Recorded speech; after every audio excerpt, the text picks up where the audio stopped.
I caught my girlfriend of 3 years making out with my best friend at my own birthday party. Let me back up. Sarah had been my world for 3 years. We met in college, bonded over late-night study sessions and terrible horror movies. She was the kind of person who remembered your coffee order, who'd drive across town just to bring you soup when you were sick. I thought we were building something real. And Jessica? She'd been my ride or die since high school.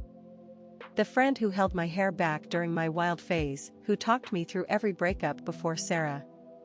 When I introduced them 2 years ago, I was thrilled they got along so well. Maybe too well. For months, I'd noticed little things.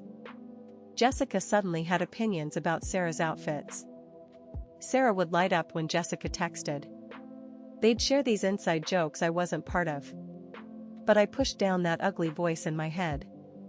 I trusted them both completely. The night of my 25th birthday, I'd planned this perfect party at my apartment. Nothing fancy, just our close friend group, good music, and too much wine. Sarah had been acting weird all week, distant and jumpy whenever I tried to talk about our future. When I asked if everything was okay, she'd just say she was stressed about work. I was in the kitchen refilling the snack bowls when I realized I hadn't seen either of them in a while. The bathroom door was closed, so I figured someone was in there. But something felt off. The party was loud, but there was this weird quiet coming from my bedroom. I walked down the hallway, calling their names. No answer. My bedroom door was slightly cracked. I pushed it open. There they were. Sarah's hands tangled in Jessica's hair, Jessica pressed against my dresser, kissing like their lives depended on it. They were so lost in each other they didn't even notice me standing there, frozen in my own doorway. My heart literally stopped. I couldn't breathe. Couldn't think. Just stood there watching the two most important people in my life betray me in the most intimate way possible. Sarah saw me first. She jumped back like she'd been burned, her lipstick smeared, eyes wide with panic. Jessica turned around, and for a split second, I saw something that cut deeper than the kissing. Relief. Like she was glad I finally knew. Maya, I can explain, Sarah stammered, but I was already backing away. I ran to the bathroom and locked the door. My hands were shaking so hard I could barely turn the lock. The party was still going on like nothing had happened.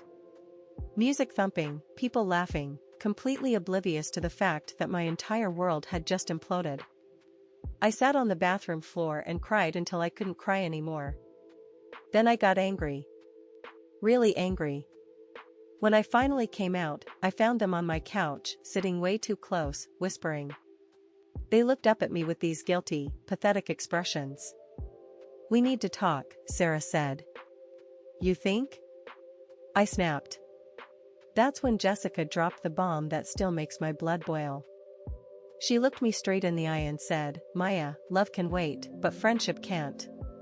Sarah and I will be here after whatever this is passes. Whatever this is? Like my 3-year relationship was some temporary phase. Like I was the obstacle between them and their true love story. Sarah nodded along like Jessica was speaking gospel. We didn't mean for this to happen, but Jessica's right. Our friendship is forever. This romantic stuff, it's complicated. I stared at them both, these two people I'd loved and trusted, sitting in my living room, talking about my relationship like it was disposable. Like I was disposable. The worst part? They actually seemed to believe they were being noble. Protecting our friendship by having an affair behind my back for God knows how long. That night, after everyone left, I couldn't sleep. I kept replaying every interaction over the past few months. Sarah's phone calls that she'd taken the other room. Jessica's sudden interest in Sarah's work schedule. The way they'd both go quiet when I walked into a room. I felt like an idiot. But more than that, I felt rage building in my chest like a wildfire. If they wanted to play games, I could play games too. I started planning immediately. First, I did some detective work. Went through Sarah's laptop while she was at work. Found months of messages between them, planning secret meetups, talking about their connection, even discussing how to handle Maya when the time was right. They'd been laughing at me, pitying me, planning my own breakup while I was making dinner for them. The messages revealed everything. They'd been together for 6 months. 6 months of lies, manipulation, and fake concern for my feelings. Jessica had even written, "Maya's so naive, she'll never figure it out." Wrong. I screenshot everything and sent it to myself. Then I crafted the perfect revenge. I planned another party.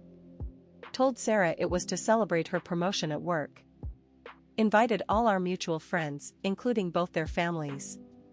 Jessica's parents, Sarah's conservative grandmother who'd been asking about our friendship for years.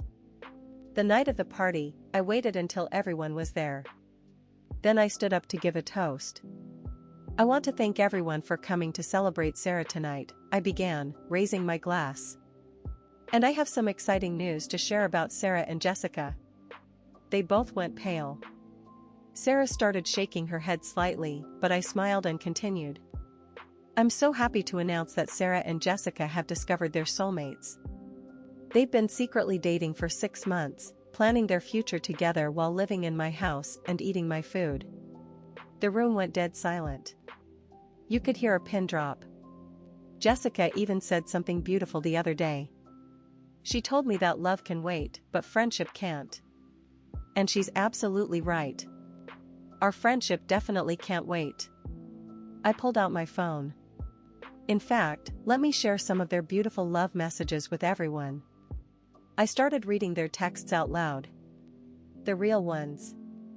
The nasty ones where they mocked me, planned their secret dates, laughed about how clueless I was. Jessica's mom looked horrified. Sarah's grandmother clutched her pearls.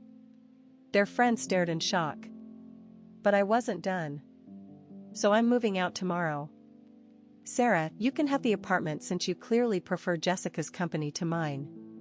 Jessica, congratulations on winning the love of your life by stabbing your best friend in the back. I hope you two are very happy together." I grabbed my purse and walked out, leaving them to face the music. Within a week, Sarah had lost 2 close friends who couldn't stand cheaters. Jessica's reputation at her work was ruined after the story spread. Their families were mortified by their behavior. But the best part? They broke up 3 months later. Turns out when you build a relationship on lies and betrayal, it doesn't have a solid foundation. Who would have thought? I found out through mutual friends that they blamed each other for ruining their lives.